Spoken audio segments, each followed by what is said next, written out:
Umbanda e Espiritismo.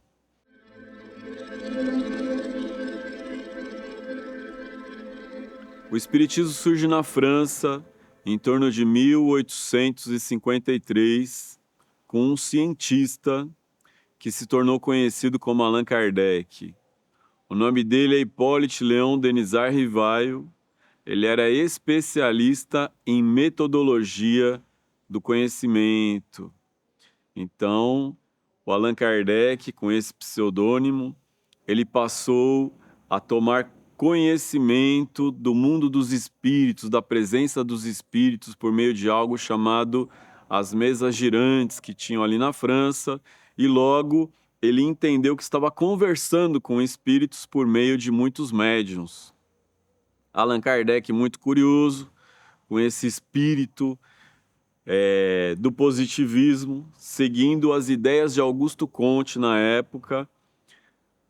É um período do mundo moderno, é um momento de uma realidade newtoniana, em que as leis da física, as leis de Newton, elas permeavam todo o pensamento científico moderno, a ideia de que há leis que regulam todas as coisas no universo.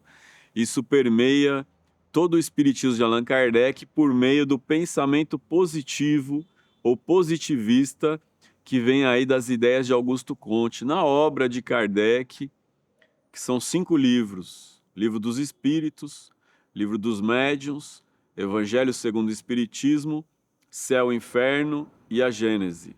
Na obra de Kardec, por diversas vezes ele fala, segundo o espírito do positivismo, ou segundo o espírito positivo tal coisa. Isso não é um espírito. Isso são as ideias de Augusto Comte, criador e fundador desse movimento chamado positivismo, que acreditava que seguia uma filosofia de crer, que em algum momento a ciência teria respostas para tudo e que agora já não precisava mais de religião para explicar nada, nem mitologia e nem magia. Então, o espírito do positivismo nega a religião, nega a magia ou a mitologia como algo importante para o ser humano, considera isso tudo infantil, considera isso tudo um atraso. O próprio Freud, também um positivista, considerava as religiões algo infantil para a humanidade e desconsiderava as religiões, o que foi salvo depois a partir de Jung, que diz que a experiência religiosa não pode ser invalidada, ela é importante na formação e na identidade da pessoa. Nessa mesma pegada, Nietzsche afirmava que Deus está morto. Mas quando Nietzsche afirma que Deus está morto, ele quer dizer que um Deus que está preso nas páginas de um livro não pode ser algo vivo. Então é uma ideia, é um olhar filosófico de Nietzsche. A gente tem também Karl Marx, que diz que a religião é o ópio do povo. Karl Marx está olhando a sociedade industrial e ele está vendo a religião em parceria com o Estado e as pessoas vivendo o seu proletarianismo, né? As proles. E a igreja servia para manter todo mundo calmo, todo mundo bonzinho, a religião.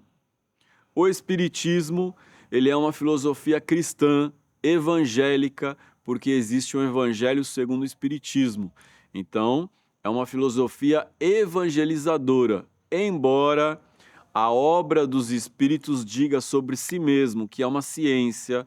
A ciência dos espíritos, ela é praticada como uma religião, principalmente no Brasil. Os encontros de núcleos espíritas são encontros que têm uma dinâmica de um culto, de leitura do evangelho, de algo em torno da força maior, de Deus, de práticas de desobsessão, de passe, e foi criada toda uma ritualística e uma doutrina. Tanto é que se você perguntar para um espírita qual é a religião dele, ele responde, sou espírita. Então se entende que isso vem ao encontro dos anseios de uma religião. Sociologicamente falando, o espiritismo tem todas as características de religião. Karl Marx dizia que a religião é o ópio do povo, mas ele estava pensando na sociedade industrial, na religião em parceria com o Estado, onde a religião ela entra para acalmar a população, né? Todo mundo com medo do inferno, com medo de pecar e tudo mais, todo mundo tem que ser cordeiro, né? Aqui no Brasil mesmo, que era um país oficialmente católico, isso aconteceu demais. Essa base católica, ela é uma base que acolhe muito o espiritismo, porque o espiritismo tem muitas coisas em comum com o catolicismo, por ser também uma crença, uma filosofia cristã. Então, a obra de Kardec transita por esses saberes cristãos. É espiritismo aquilo que você faz quando segue a obra de Kardec, o Códice de Kardec, os 5 livros da obra codificada por Allan Kardec. Mesmo que Kardec esteja conversando com os espíritos, ele está conversando a partir de um contexto. E é isso que a gente tem que observar. Allan Kardec, ele é um homem branco, europeu, numa estrutura colonial, machista, patriarcal, cristão, e que está brigando com a igreja, discutindo com a igreja, porque a base de valores dele veio da igreja e agora ele contesta a igreja, mas ele traz uma filosofia a partir de um olhar cristão de mundo. Eu digo que se Kardec fosse muçulmano, ele escreveria o Corão segundo os espíritos. Se Kardec fosse um judeu, ele escreveria a Torá segundo os espíritos. Se Kardec fosse hindu, não teria nada para ele escrever, não tem nenhuma novidade ali no espiritismo, para o hinduísmo. Se Kardec fosse um indígena, não teria novidades também, porque muitas culturas já se relacionam com os espíritos e a mediunidade. Mas a obra de Kardec tem esse contexto para a gente entender, por exemplo, quando Kardec diz que fora da caridade não há salvação, ele está discutindo com a Igreja Católica, porque na época a Igreja dizia que fora da Igreja não há salvação. Então, a filosofia católica foi construída em cima da base do pecado e diz que todos nascem em pecado e você precisa se salvar desse pecado que é o pecado original. Quando Kardec diz que fora da caridade não há salvação, ele quer dizer que a caridade, fazer a caridade, ser uma pessoa boa é mais importante do que estar na igreja. Ainda assim, quando ele traz a questão da salvação, quer dizer que ele continua com esse dogma na cabeça de que precisa se salvar.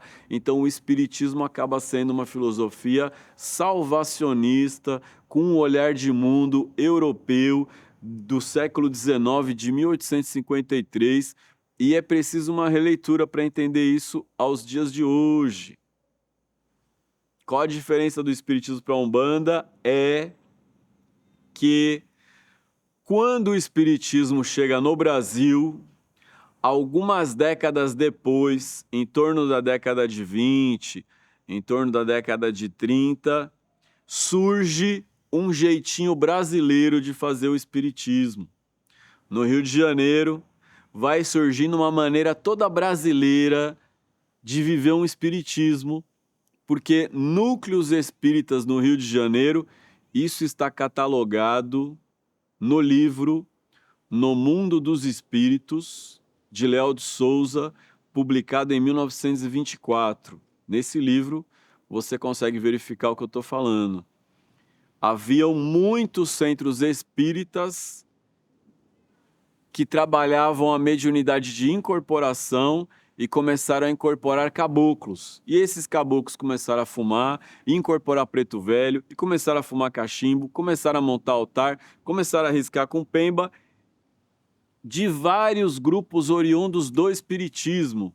E essas pessoas se consideravam espíritas, mas a Federação Espírita ela começou a contestar, não aceitar e dizer que esses grupos não eram mais espíritas. Por quê? Porque na obra de Kardec diz que magia não funciona para nada. Na obra de Kardec diz que os espíritos não devem usar nenhum elemento. Na obra de Kardec diz que os símbolos não funcionam para nada.